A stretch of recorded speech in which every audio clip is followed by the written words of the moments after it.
This is SMNI News Channel. Truth that matters. Good evening, Philippines, and good day, world. It's Tuesday, December 12, 2023, and you're watching Newsline World. I'm Fatima Nawzil. We will bring you the top stories we've gathered from all over the globe. First, the spouses of SMNI's Eric Celis and former Dr. Badoy are now pleading to the Supreme Court for them to be released from house detention after being cited in contempt during a congressional hearing. President Ferdinand Bongbong Marcos boldly stated that his government will defend the country's sovereign rights and jurisdiction in the West Philippine Sea amid Chinese aggression and provocations. Israeli Prime Minister Benjamin Netanyahu urged Hamas operatives to surrender and claimed that many from the said group had already laid down their arms. Argentina's libertarian Javier Milei has been sworn in as the country's new president. And Saudi Arabia joins the air taxi global race for the kingdom's future of sustainable transport. These and more for tonight's edition of Newsline World. Former members of the communist terrorist group CPP, NPA, NDF are now calling for the release of two personalities, Dr. Badoy and Jeffrey Eric Celis, whom they fought alongside in ending the more than 50-year reign of terror of the communist terrorist group CPP, NPA, NDF. MJ Mondihar tells us more. That's the cry of former members of the CPP, NPA, NDF after one of their fellow rebel returnees was detained inside the House of Representatives. Jeffrey Eric Celis was detained by the House Committee on Legislative Franchises after refusing to disclose the alleged 1.8 billion peso travel expenses source of the Office of the Speaker for this year. According to rebel returnee Peter Mutok, they're not enemies of the government and are questioned as to why they're now being targeted by the state. Kakampi kami, hindi kami kalaban. Bakit ninyo kami kinukulong? Bakit kayo nagpapauto doon sa tatlong komunista dyan sa Kongreso? Pinag-aaway-away tayo niya mga yan. Aside from Celis, former NTF-ELCAC spokesperson Badoy was also cited in contempt at the Batasan Complex. Both are hosts of the program Laban Kasama ang Bayan on SMNI, dedicated to information dissemination against CPP, NPA, NDF. Hindi po kayo kalaban. Hindi po namin kalaban ang House of Congress. Itong ginagawa namin ay sa pagsusulong ng demokrasya, pagpapalakas ng demokrasya.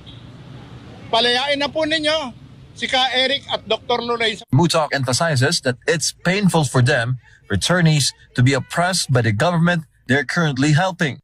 Maniwala kayo, lalaki ito. Baka umabot pa ito sa Malacanang pag hindi kayo nagdesisyon. Magpapasko naman. Wag natin hindi pa taasan ng ihito. Wag tayo magkahiyaan dito. According to Congressman Gustam Bunting, chairman of the franchise panel, Celis revealed to him the source of information in the Senate. He plans to discuss the issue with the House Speaker and Senate President, continuing the verification process. In the end, the former cadre hopes that their return will not be in vain. Despite their past mistakes in the movement, they now aspire to help end the country's insurgency problem.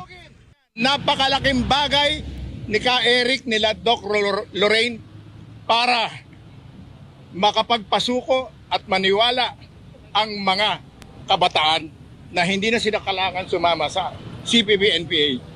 Pagkatapos, anong gagawin ninyo? Matapos tumulong sa pamahalaan.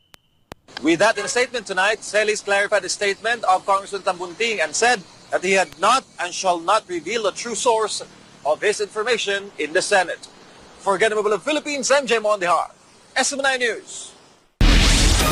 Meanwhile, the Jose Maria College Foundation Incorporated continues its month-long celebration of Intramurals 2023-2024, and this time, the adorable J. Marian kids from preschool to grade school levels together with the energetic junior and senior high school students are ready for the showdown of talents and compete in various events. Hans Marshall reports.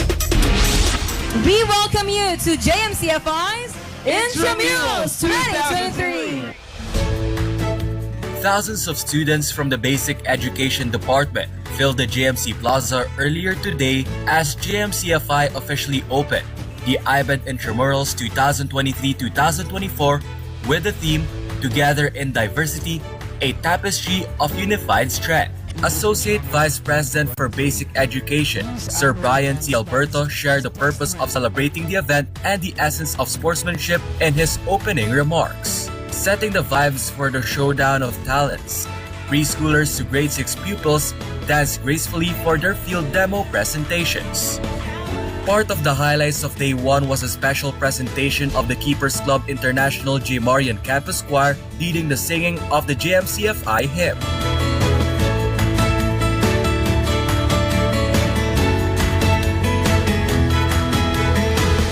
After the kiddie presentations, grade school and high school students also showed their prowess in dancing. The grades 7 to 10 gave their all for the cultural dance presentation.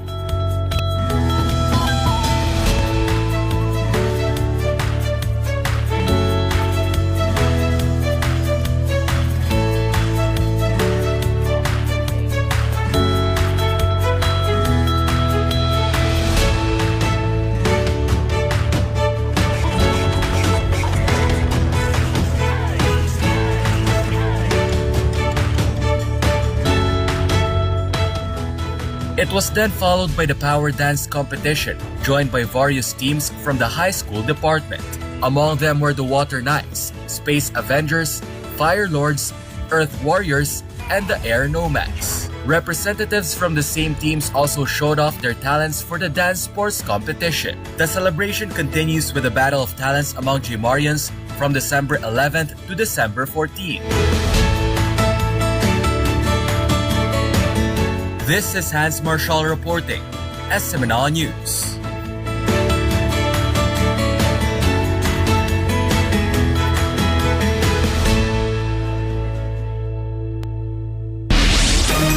Representatives from 8 member states of the North Atlantic Treaty Alliance or NATO will visit South Korea. The details with Kim Song. Representatives from 8 member states of the North Atlantic Treaty Organization will visit Seoul this week for security talks with South Korean officials. NATO representatives from the United States, Britain, Italy, Denmark, the Netherlands, the Czech Republic, Romania, and Poland will have a 3-day visit to Seoul. During the visit, they plan to meet with top government officials in Seoul, including Defense Minister Shin Won-sik and First Vice Foreign Minister Chang Ho-jeon. The visit to South Korea is considered as rare as Seoul is not a NATO member. Still, South Korean President Yoon Suk-yeol has participated in certain events like the NATO summits held in 2022 and 2023. Solis sa Kim Sangim Nidaya, SMNI News, South Korea. A U.S. F-16 fighter jet operated by the U.S. Forces Korea, or USFK, crashed during a training exercise on the Yellow Sea. Reports citing U.S. and South Korean military officials said the incident happened on Monday morning off South Korea's western coast near Gunsan City, North Jeolla Province. The F-16 pilot ejected and was rescued at sea by South Korean maritime forces and was in stable condition. This is the second F-16 related incident that occurred this year. To recall, in May, a U.S.-operated F-16 crashed near Osan Air Base in South Korea. The pilot was ejected and was safely recovered at the time. A recent crash incident also occurred in Japan involving a U.S. Air Force Osprey aircraft that crashed off the southern part of a country during a training mission, killing all 8 people on board and causing Washington to ground all of its Osprey aircraft while the investigation is ongoing. Meanwhile, the Australian state of Queensland supermarket shelves have been stripped bare as residents brace themselves for the onslaught of a severe cyclone. Jillian Lebuit reports. Tropical cyclone Jasper has not made landfall yet in Queensland, but is already making its presence known. In the neighbouring South Australian state, thousands of residents were left in the dark as the wild weather struck down power lines. Authorities asked residents to prepare but not panic buy after supermarket shelves in Townsville and Kearns have been emptying as residents are bracing for possible power outages and internet and water supply disruptions. Queensland residents have been warned to prepare for severe weather as Tropical Cyclone Jasper looms off the coast. The Category 4 cyclone weakened to a Category 1 weather system on Monday morning. However, it is expected to gain strength again as it makes landfall in Queensland on Wednesday. A severe cyclone approaches Queensland a few weeks after the state battled hundreds of bushfires that burned thousands of hectares of land. Reporting from New South Wales, this has been Gillian Libowit, SMNI News, Australia. Climate researchers in the United Arab Emirates secured a $1 million funding to support their efforts in protecting coral reefs. Trisha Molina has the news.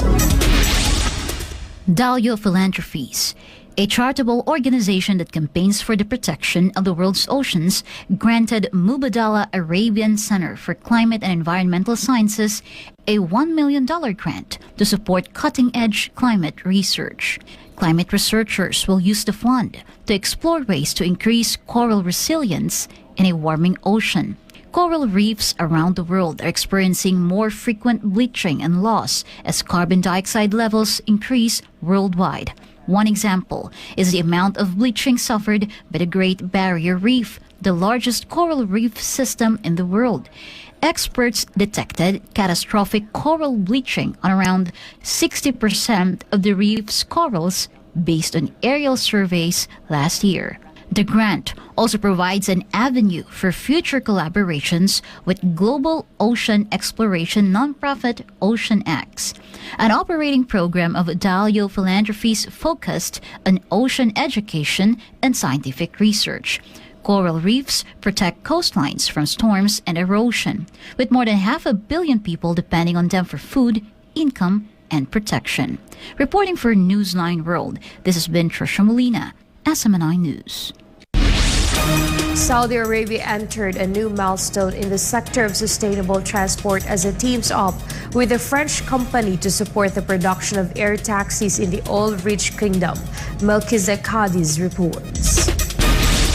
Saudi Arabia joined the global race for air mobility as its neighbor Dubai prepares to launch its first flying taxi by 2026. In June, Saudi Arabia completed its first air taxi test flight. The concept of air taxis has been popular in recent years, wherein smaller planes transport passengers between local airports upon request to avoid traffic and delays of major airports. This concept is also useful in the business world, where time is money.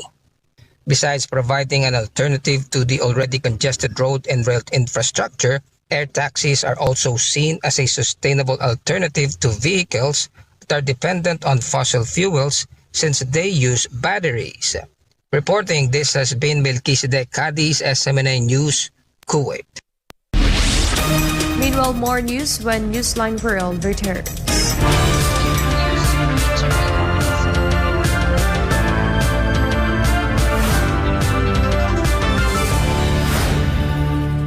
Kabayan! Oo, ikaw. Alam mo ba na you can win lots of prizes when you bring home a guest in the Philippines? The Department of Tourism brings you the Visita Be My Guest program. Joining is easy. 1. Sign up as a sponsor. You can do this via the official BBMG website. All Filipinos of legal age living in the Philippines or abroad can join. 2. Invite your guests. The more you invite, the more chances of winning. And 3.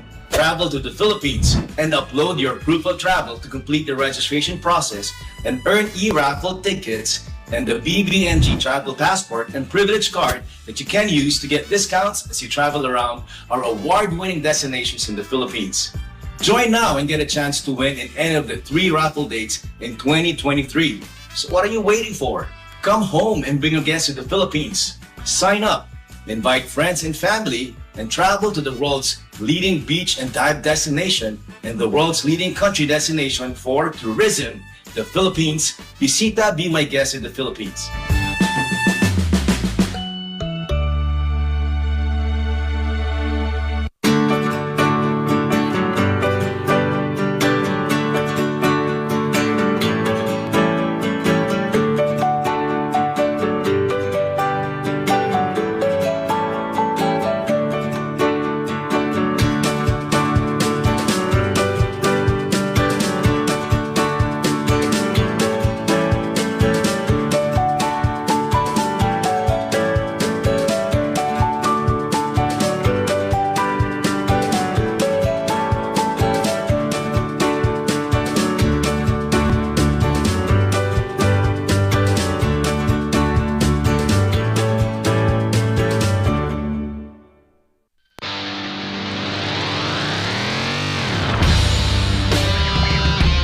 Manood at matuto tungkol sa batas. Alamin ang sagot sa iyong mga katanungang legal. Live mula sa SMNI Studios sa ACQ Tower, Makati City, Philippines. Sa inyo ang pinakabagong programa sa SMNI, ang Pinoy Legal Minds. Tuwing Sabado, alas 6:30 hanggang alas 7:30 ng umaga, kasama ang patigang abogado na si Kuya Mark Tolentino at SMNI broadcaster na si MJ Mondejar. Pinoy Legal Minds, serbisyong legal na libreng ihahatid sa inyo ng SMNI.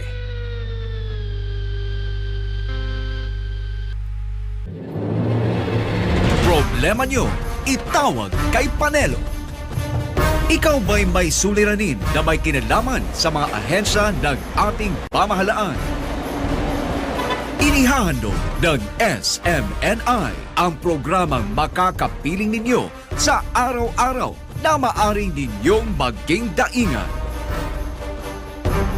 Tampok ang dating Chief Legal Counsel ng nakaraang Pangulo, ang veteranong abogado na si Attorney Salvador Sal Panelo. Bishops. Tulong at payo tagapamagitan sa ating mga lingkod bayan. Problema nyo, itawag kay Panelo. Lunes hanggang Biyernes, alas 9 hanggang alas 10 ng umaga, dito lamang sa SMNI. Ang totoong boses ng bayan.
Miyembro ng teroristang grupong CPP-NPA-NDF nang makaengkwentro na mga ito ang tropa ng Philippine Army at nagresulta ng pagkasawi ng Vice Platoon Commander at Political Officer na si Evarina de la Peña alias Ka-Eva.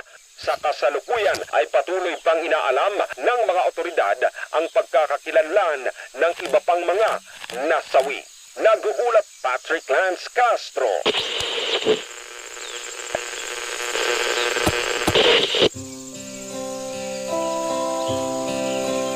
Alamig ang simoy ng hangin,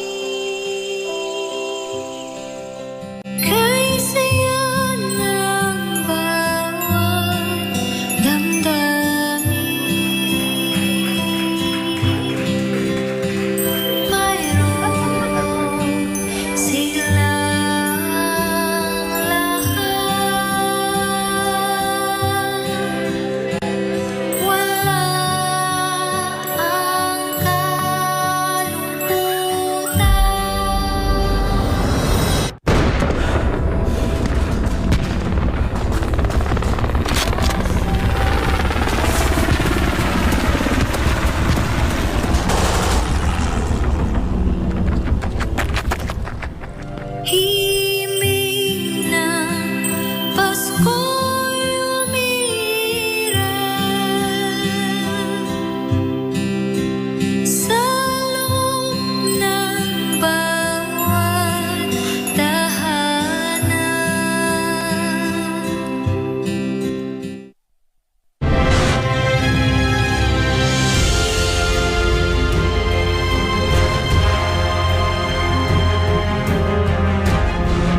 ay food cart business at magsimula ng sariling negosyo na hindi kinakailangan ng franchise fee?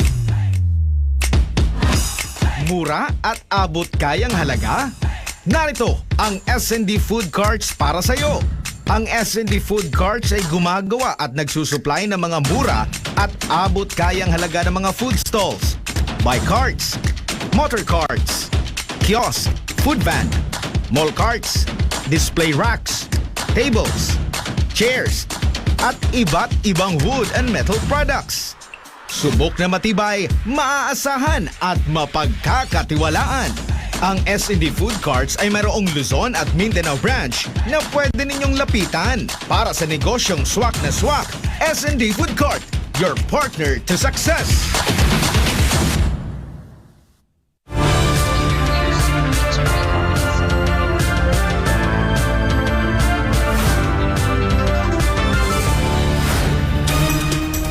Israeli Prime Minister Benjamin Netanyahu called for Hamas operatives to surrender and that the end of the group is near. Carla de la Peña has details. המלחמה בעיצומה, אבל זה תחילת הסוף של חמאס. ואני אומר למחבלי חמאס, זה נגמר. אל תמותו בשביל סינואר. תיכנו עכשיו. This is a call of Israel Prime Minister Benjamin Netanyahu to Hamas operatives, saying that they should not lay down their lives to Gaza Hamas leader Yahya Sinwar, who was called by Israeli forces as the butcher of Khan Yunis. Netanyahu also revealed that many Hamas operatives have surrendered to Israeli forces, although Hamas terrorists have rejected such claims. The Israeli Prime Minister's words came a month after Defense Minister Yoav Gallant said that Hamas had lost control over Gaza. Meanwhile, Netanyahu also spoke to Russian President Vladimir Putin and voiced his displeasure with anti-Israel positions taken by Russian envoys at the United Nations. This is after Russia supported the UN Security Council resolution for a ceasefire in Gaza. In a statement from the Israeli government, Netanyahu voiced what was described as robust disapproval of Russia's dangerous cooperation with Iran.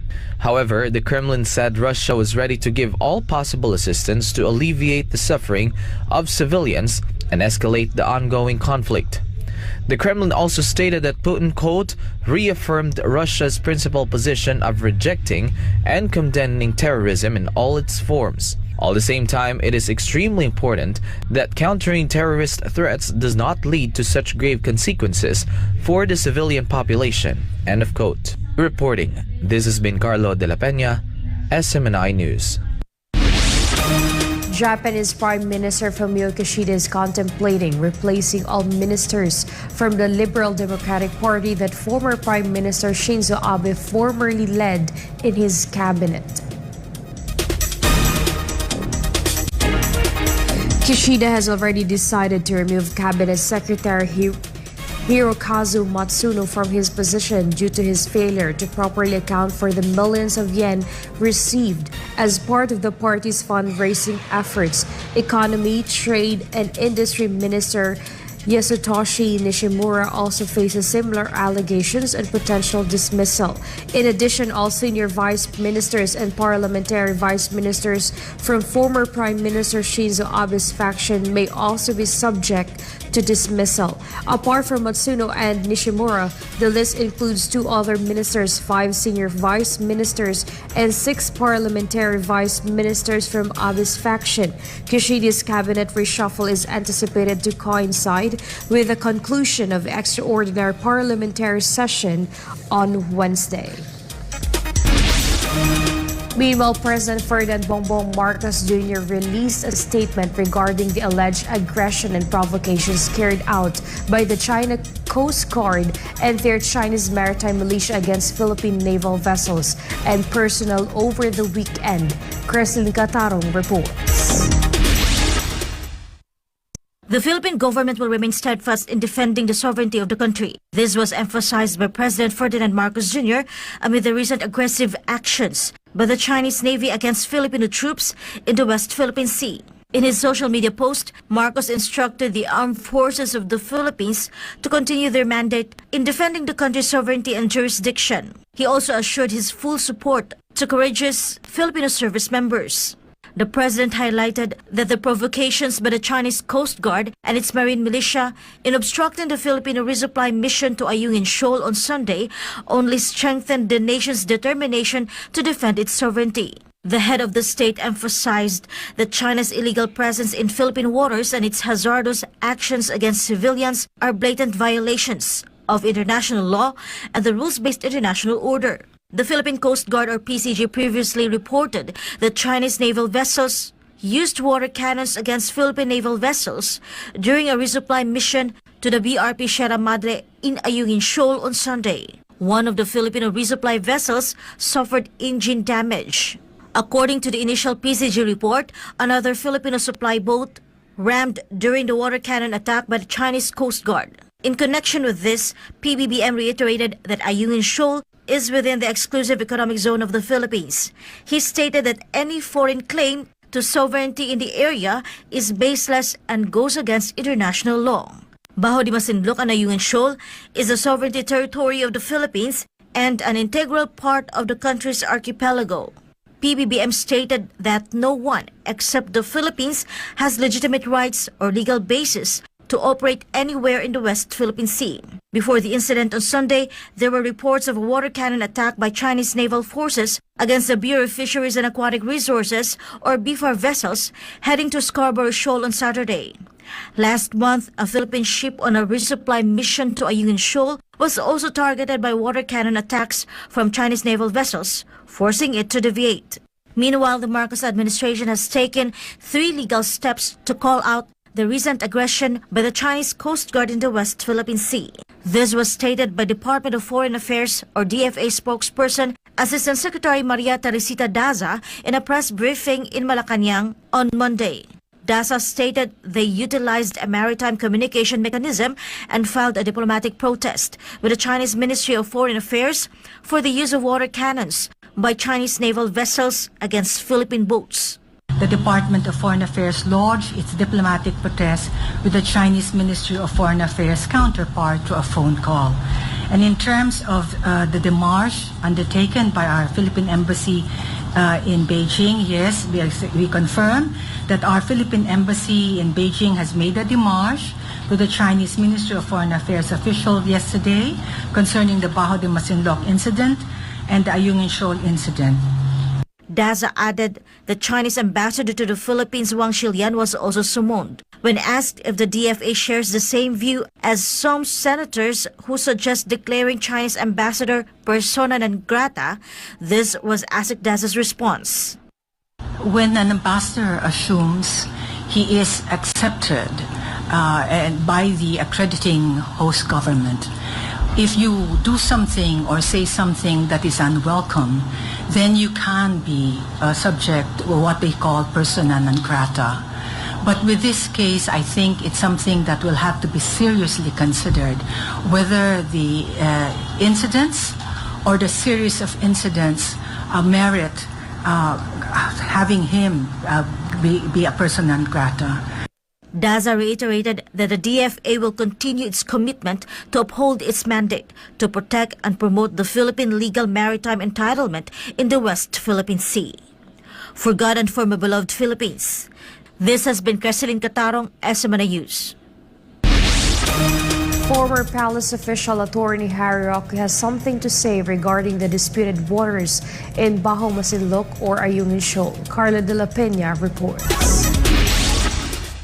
Former presidential spokesperson Attorney Harry Roque expressed his support for the statement of President Ferdinand Bongbong Marcos Jr. that the Philippines alone has sovereign rights over Scarborough Shoal, also known as Bajo de Masinloc. According to Attorney Roque, Bajo de Masinloc falls within the 200 nautical miles exclusive economic zone. But although this has been already established, the question is whether the government can protect these economic rights. Yan po talagang batas.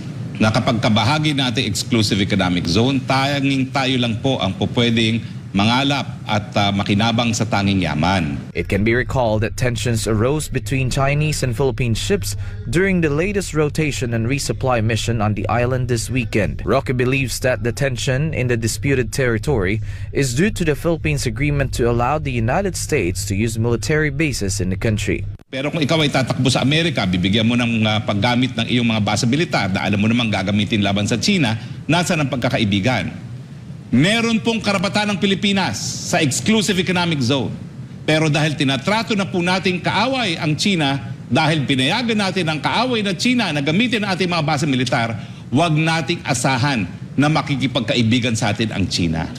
Yan po ang katotohanan. Meanwhile, Roque asked about the promised assistance from the United States. Nasaan ang Amerikano? Ilang beses na tayong winater cannon. Nasaan ang pangako nilang joint patrol? Huwag niyong kalimutan ang nangyari sa Ukraine. Sige Ukraine, lumabang ka, suportahan ka namin. Nasaan ngayon ang Ukraine? Iniwan sa ere.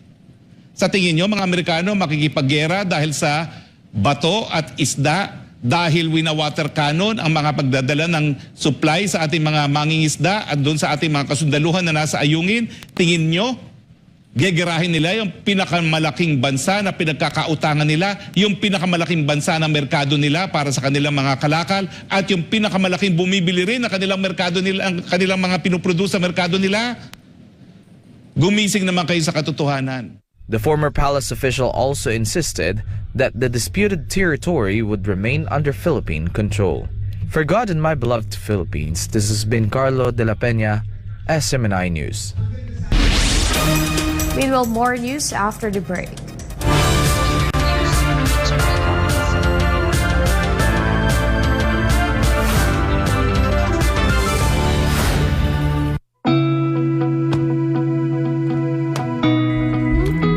Kung akong tatanungin, kahit saang aspeto, gusto ko garantisado. Metikuloso akong tao, kaya gusto ko lahat maayos at sigurado.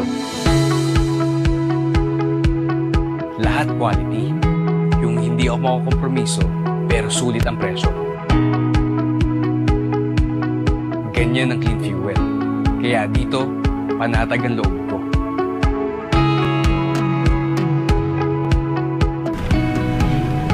Magandang umaga po, sir. Utang po. Utang.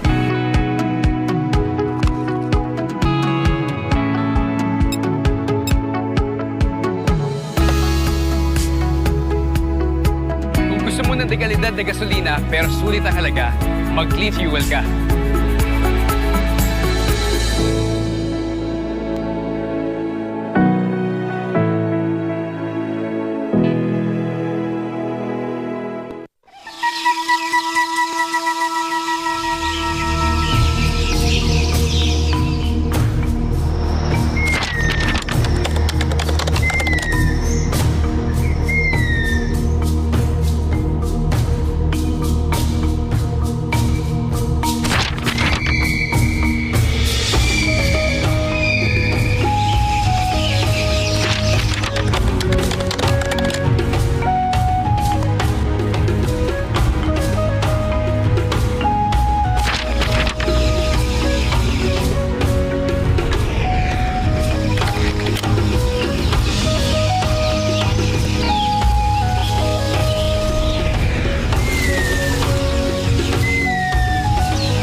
Kababayan na nasa ibayong dagat at mayroong mamahal na nasa ibang bansa, maging sa mga nais mangibang bayan.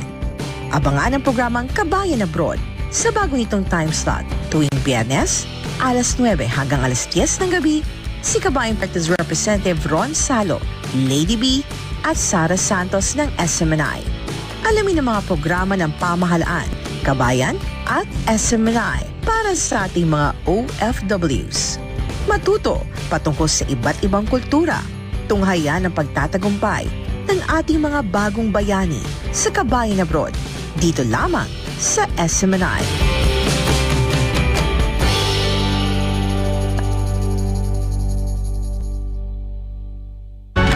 Welcome to SMNI. You're watching Business and Politics. I'm Dante Klinkang. Today's world can be described by the acronym VUCA, which stands for volatile, uncertain, complex, and ambiguous. And yet, being immobilized by fear is not an option. How will captains of industry navigate the course ahead? And what policy assistance will they get from the leaders in government? Watch SMNI as it tackles these and other important questions of the day. On Business and Politics, hosted by Dante Klinkang II, Chairman and CEO of the Manila Times. New episodes featuring corporate and political leaders air every Saturday. Prime time at 7 p.m. Only here on SMNI. Truth that matters. Pag nakakakita ko ng salapi, nakikita ko ang isang biyaya na nararapat gamitin at palaguin. Pagkasama ko ang aking mga empleyado at manggagawa, nakikita ko ang ugnayan namin tungo sa tagumpay. Pag nakakakita ko ng daan, nakikita ko ang landas na karapat-dapat tahakin maging ang mga sangandaan nito na dapat harapin. Pag nararamdaman ko ang pag-unlad, nakikita ko ang hamon na mararamdaman ito ng lahat. Pag nakakakita ko ng papausbong na panimula, nag-aalab ang damdamin kong tulungan silang mas lumaki at lumago ng tuluyan. Ramdam ko ang kanilang pangarap. Kaisa ako ng kanilang pagsisikap. Kasama ako sa kanilang pagpupunyagi. Panahon na para sa isang revolusyon. Ang Entrepinoy Revolution. Dito sa SMNI. Nandito na ang mabuting balita ng negosyo para sa isang natatanging Entrepinoy Revolution. Kasama ang inyong Entrepinoy Guru, Dr. Carl Balita. Tara, ating paikutin, palaguin at pagyamanin ang negosyo mo. Dito lang sa Entrepinoy Revolution.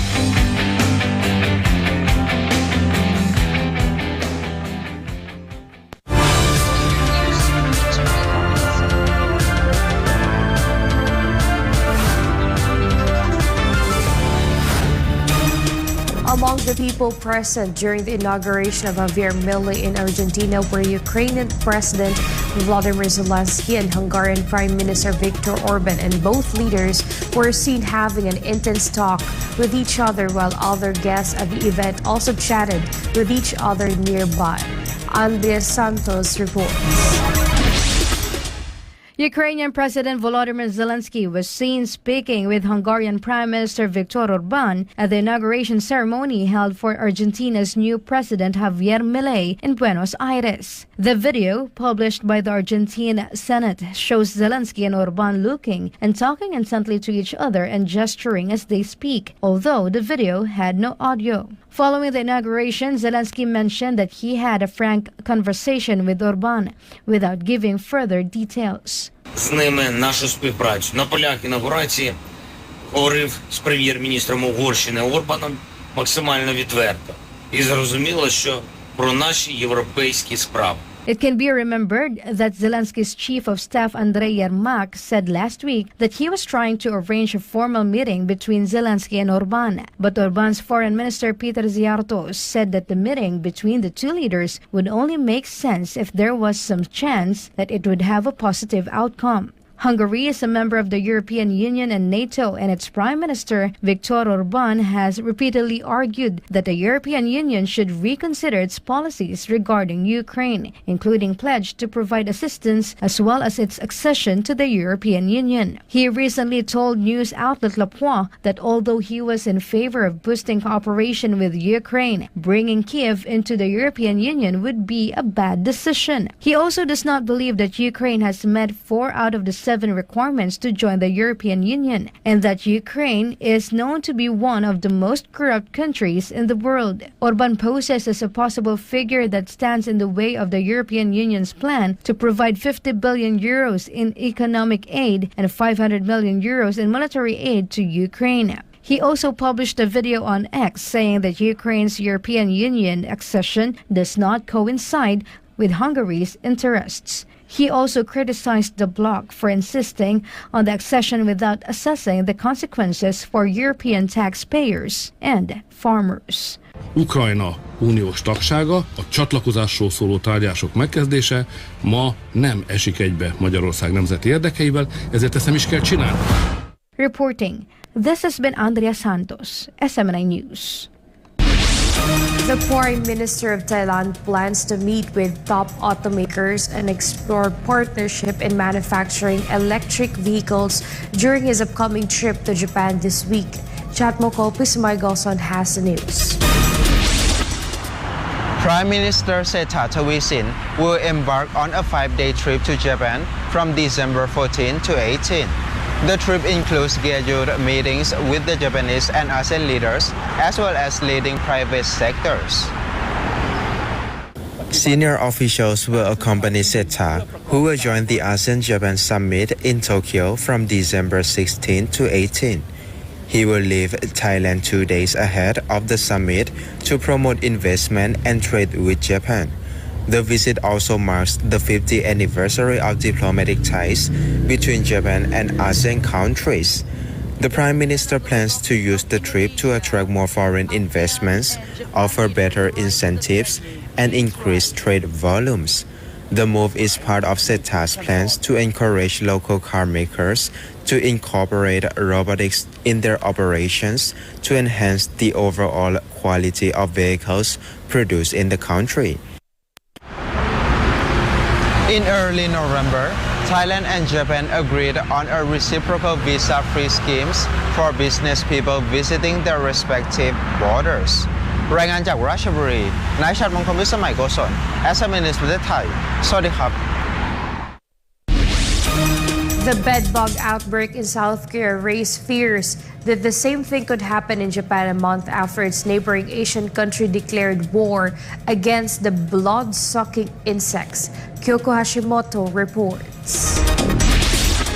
This year, South Korea witnessed its biggest bedbug outbreak in the past 40 years. From just 9 cases in 2014, the numbers soared to 180 in the past 3 months alone. Authorities fear Japan will face the same outbreak following an increase in cases. Professional bug killers are on the rise amid growing bedbug anxiety in Asia, and that was triggered by similar infestation in the US and Europe. The nocturnal blood-sucking creatures usually hide in cracks and gaps in furniture during the day and crawl out of their hiding places at night to feed on the blood of humans and pets. One female bedbug can produce hundreds of eggs, which means population can easily explode. South Korea was the latest country to declare war on bedbugs following a resurgence in cases. Authorities fear for the worst after an expert warned Japan may be next. Local officials are also concerned the bedbugs have become more resilient to chemicals compared to previous infestations. 以上、橋本京子、日本から報告いたしました。SMNI News Japan. The newly elected president of Argentina warned the public of unavoidable economic shock to fix the country's worst economic crisis in decades. Natalia Prado has the details. There is no money. This was Milei's welcome message after he was sworn in as the new president of Argentina, in front of thousands of supporters who guard outside the halls of Congress in the capital of Buenos Aires. The Argentine president was seen hugging Ukrainian President Volodymyr Zelensky and former Brazilian President Jair Bolsonaro before addressing the crowds. He told the public that Argentina's annual inflation is expected to hit 200% this year, and that 40% of its citizens live in poverty, a move that requires an emergency approach. Milei explained that a gradualist approach was not an option and warned the public that he would enforce a shock economy approach to help the country return to prosperity. He promised to lead his country out of decades of decadence and decline. The Argentine leader also vowed to guide his country toward a new era of peace and prosperity, despite Argentina having inherited the worst economic inheritance ever received by the government. Dios bendiga a los argentinos y que las fuerzas del cielo nos acompañen en este desafío. Muchas gracias. Será difícil, pero lo vamos a lograr. ¡Viva la libertad, carajo! ¡Viva la libertad, carajo! Reporting for Newsline World, Natalia Prado, SM9 News. The families of former cadre Eric Celis and former NTF-ELCAC spokesperson Lorraine Badoy are now pleading to the Supreme Court for the SMNI host to be released from house detention before Christmas after being cited in contempt during a congressional hearing. Margaret Gonzalez reports. It has been days since SMNI anchors, former CPP-NP NDF leader Jeffrey Eric Celis and former NTF-ELCAC spokesperson Dr. Lorraine Badoy were detained in the House of Representatives after being found in contempt during the House of Committee on Legislative Franchises hearing of the network's franchise. On Monday afternoon, the spouses of Badoy and Celis appealed to the Supreme Court for their immediate release from their detention at the House of Representatives after being cited in contempt on December 5. Alongside their lawyer, former Malacanang spokesperson Attorney Harry Roque filed a petition for habeas corpus and certiorari. It can be recalled that Congressman cited Eric in contempt and detained him in the House of Representatives after he refused to disclose his source for House Speaker Martin Romualdez's alleged 1.8 billion travel expenses. Dr. Lorraine Badoy, a former official of the National Task Force to End Local Communist Armed Conflict or NTF-ELCAC, was also cited in contempt. Malinaw po na illegal. Unang-una, hindi po dapat mapilit ang mamamahayag na ibunyag ang source niya dahil nga po sa SOTOLO at dapat po bago magpakulong, binibigyan muna ng pagkakataon na marinig ang mga resource persons sa Kamara. Tunay pong makapangyarihan ng Kongreso, tunay po na meron silang kapangyarihan magpa-aresto na wala pong indefinite period of time. Pero meron pong mas makapangyarihan sa mga congressman at congresswomen, yan po ang saligang batas. At narito kami sa Korte Suprema para dumulog sa Korte Suprema para muli panindigan po ang supremacy ng ating saligang batas. 20 years kaming nasa kilusan. Buong buhay namin for 20 years nasa kalye. Nagmamarcha at nagsumisigaw na ibagsak ang gobyernong ito. Ngayong sinusunog yung mga FPJ ng mga presidente. Nagbalik loob kami sa gobyerno ni Eric dahil alam namin na mali yung ginagawa naming lumalaban sa gobyerno. Ngayon, nagtatanong lang si Eric, hindi nga kami naikulong nung nagmamarcha kami. Ngayon, nagtatanong lang siya, kulong agad. Saan ang justice nun? Sana mapakinggan kami wala silang ginawang masama as far as yung ating batas is concerned. Attorney Roque, who accompanied the spouses of the two SMNI hosts, believed that the move to cite them in contempt was illegal. The petitioners believe that the Supreme Court will promptly act on their appeal. The spouses of Badoy and Celis want to be together before Christmas. In their appeal, they aim for the release of the two from house detention before or on December 15. Na nag-file kami, naglagay po sila ng rush na annotation. Kasi habeas corpus po, mataas na prioridad ng hukuman. Dahil ang habeas corpus, matagal na pong sandata yan para pangalagaan ang kalayaan ng mga mamamayan. So naniniwala po kami na didinggin kaagad ng Korte Suprema to dahil ito nga po ang pinakamataas na prioridad sa ating hukuman. In the spirit of Christmas, na siguro in God's will, masusolusyonan agad ito. Gusto niyo ba kasama sa kaso? Siyempre, ang ina ni Eric ay noon pang Martes hanggang ngayon na umiiyak umagat hanggang gabi. Kaya ang labang ito ay hindi lang para kay Eric, para rin sa buong pamilya namin. Pamilya, kailangan makasama namin yung aming asawa. Sana mapakinggan kami ng Supreme Court na medyo agabyado sila sa nangyari sa kanila. So hopefully they will rule in our favor.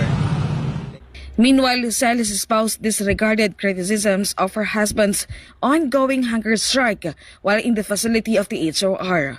It can be recalled that Celis and Badoy went on a hunger strike as a protest against their detention by the House panel. Wala po akong masabi. Wala. Karapatan nilang magsabi na kung ano-ano. Para sa akin po, hindi natin ma-appreciate ng tao. Kung magbabash sila, so be it. For my beloved Philippines, this has been Margaret Gonzalez, SMNI News. And before we end, may you be inspired with the message of the appointed Son of God.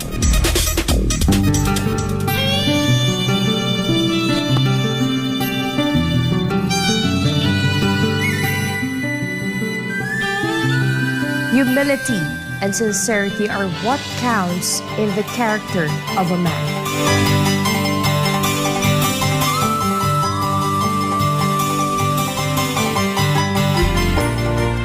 And for Christmas countdown, it's only 13 days to go before Christmas. And that's all for today's edition of Newsline World. For more news update, you may visit smrinewschannel.com or follow us on our official social media accounts on Rumble, Facebook, and Twitter. For God and my beloved country, the Philippines, I'm Fatima Nawzil. Thank you for watching Newsline World, and thank you to our beloved pastor, Pastor Polo Sikibuloy, for the opportunity to be a part of this program. May you continue to listen to SMNI as it delivers nothing but fair, truthful, and balanced news, because SMNI is your source of credible news.